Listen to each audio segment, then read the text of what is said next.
Hai, kembali lagi dengan channel saya Dr. Nata. Video kali ini tuh kita mau bahas tentang tai lalat yang baru muncul di usia kita yang udah dewasa.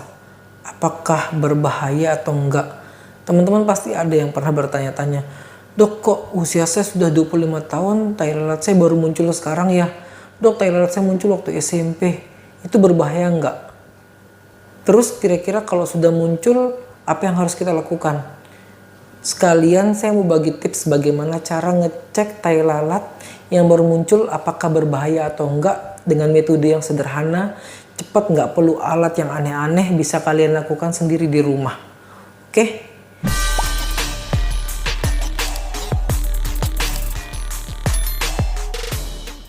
Sekilas sedikit tentang tai lalat.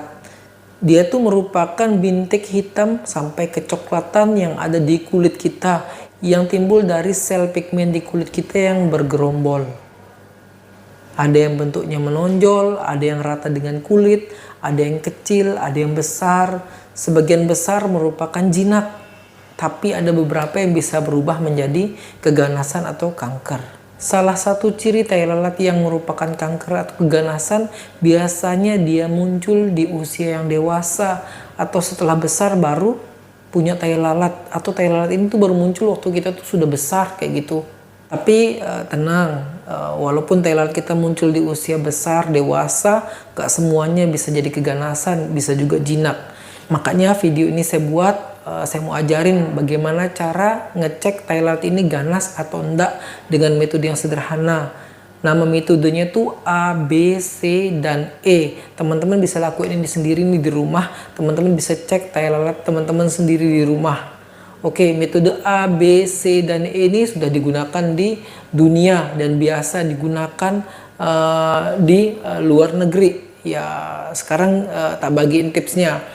Teman-teman boleh lihat tai lalat teman-teman dulu. Perhatiin tai lalat teman-teman sendiri, boleh teman-teman foto, boleh teman-teman lihat langsung, terus kalian cocokkan dengan A, B, C, dan E ini.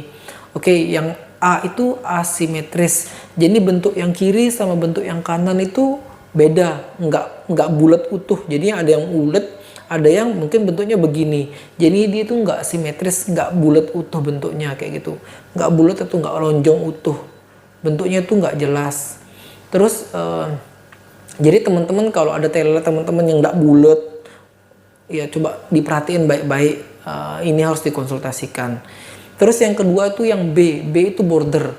Border itu berarti batas dinding-dinding kiri kanannya itu, dinding-dinding terluar dari tai lalat itu. Bentuknya seperti ini kan bulat. Nah, dinding-dindingnya ini, pinggiran-pinggirannya teman-teman harus lihat dia rata atau enggak. Normalnya dia harusnya rata. Tapi ada yang bergerigi, ada yang menonjol, ada yang tenggelam kayak gitu, ada yang cekung malah kayak gitu. Ya bentuknya tuh nggak rata, dinding atau border pinggir-pinggirannya, batas-batasnya ini nggak rata, nggak bagus. Terus yang C itu color, ini warna. Jadinya biasanya ada 2 warna dalam satu tai lalat, kadang 3 warna dalam satu tai lalat. Ada yang warnanya coklat, ada yang warna hitam, ada yang merah, ada yang coklat sama merah, ada yang coklat sama putih, ada yang hitam sama keputihan. Ya kalau sudah ada lebih dari satu warna dalam satu tai lalat, ini perlu dikonsultasikan, ini perlu diwanti-wanti curiga ke arah keganasan. Terus yang D, D itu diameter. Di buku, di jurnal dikatakan kalau ukuran tai lalat diameternya lebih dari 6 mm, itu risiko untuk keganasannya lumayan tinggi.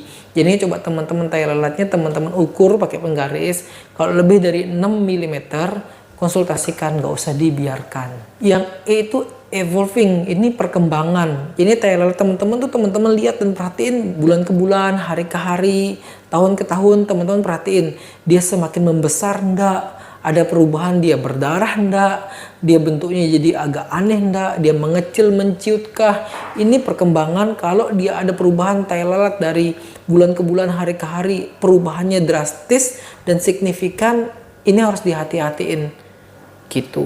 Oke, teman-teman kan udah tahu nih cara ngecek. Nanti coba teman-teman cek sendiri tai lalat teman-teman di rumah pakai metode yang A, B, C, D, E tadi yang udah tak jelasin. Nanti kalau satu atau lebih dari A, B, C, D, E ini teman-teman temuin di tai lalat teman-teman, segera ke dokter, konsultasiin ke dokter, jangan dibiarin. Oke, mungkin sekian video yang saya buat tentang tai lalat ini. Semoga bermanfaat, semoga bisa membantu. Sampai jumpa di video berikutnya. Jangan lupa like dan subscribe ya. Bye-bye. Wassalamualaikum warahmatullahi wabarakatuh. Terima kasih banyak.